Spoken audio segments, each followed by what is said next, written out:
Sige. Ano bang advantage nito?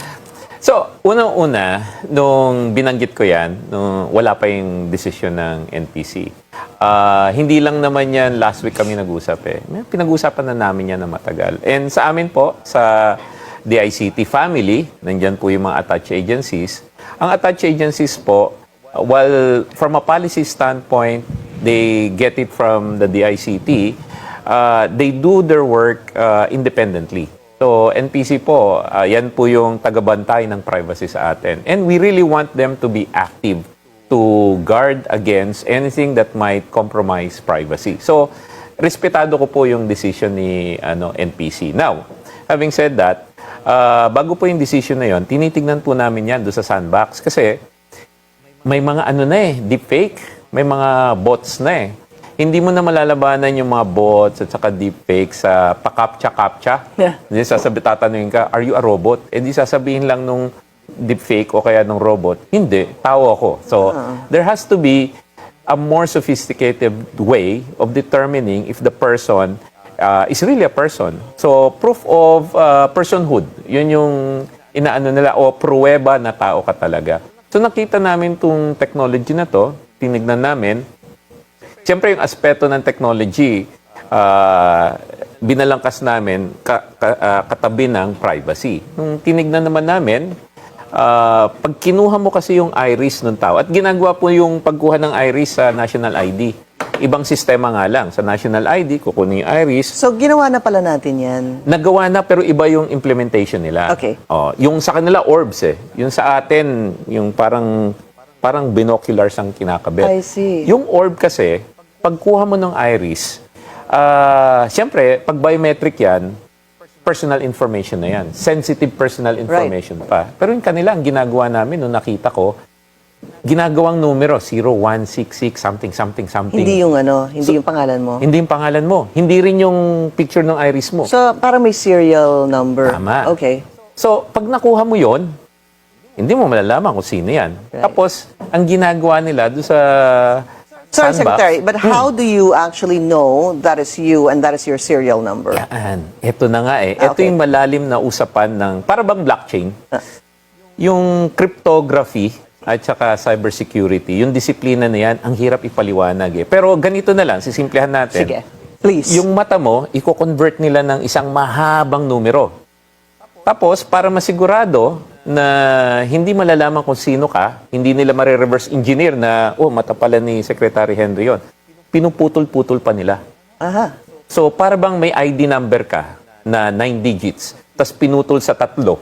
Yung first 3 parts pumunta sa Amerika, yung second part pumunta sa Australia, yung third. So, pag nakuha mo yung first part na yun, hindi mo ma-identify yung tao. Now, yun yung Is that how it works? That's how it works. I see, okay. Oo. So ngayon sa bangko, kasi sa bangko kami dati we have a difficulty trying to figure out, robot ka ba? So, kung meron kasing ganitong solusyon, malalaman na namin, meron kang ID ganyan. Hindi ka robot. Hindi ka na-captcha na pipiliin mo pa kung ito ba'y tricycle o ito ba'y bridge. Di ba? Isa captcha. Hindi mo na kailangan yun. Napalagi ako nagkakamali kasi minsan yung box meron pang stoplight doon na, Oo. yeah, it's a little hard. Okay, anyway. And pwede na rin robot ang gumawa niyan. Kaya na ba? Kaya na. I see, that's why they're strict. Tama. Ito hindi na pwede. Ngayon, may application yan. Example, tinitignan ko yung application eh. Example na lang May mga naririnig ako yung pumupunta sa Tinder. Minsan di nila alam, hindi pala tao yun. Ay pagka meron ka nito, alam mong yung kausap mo sa Tinder, nakwento lang sa akin, hindi ako gumagamit. Nakwento sa akin, minsan robot. Pero with this world app, you know that it's a person na. So, Because, sorry, medyo I'm not very tech savvy, because if you join Tinder, yes. you will be able to use your World App Yes. identification Example. and put it there. Pag sinabi ni Tinder na dapat World App validated ka, I alam mo na tao na. see. So mas maganda example siguro Facebook, halimbawa. Kung halimbawa, si Facebook, ginamit tong technology na to, sasabihin natin sa mga taong bayan, alam nyo po, pag nakakita kayo ng picture ni Secretary Aguda at hindi siya World App validated, pwedeng deepfake yan.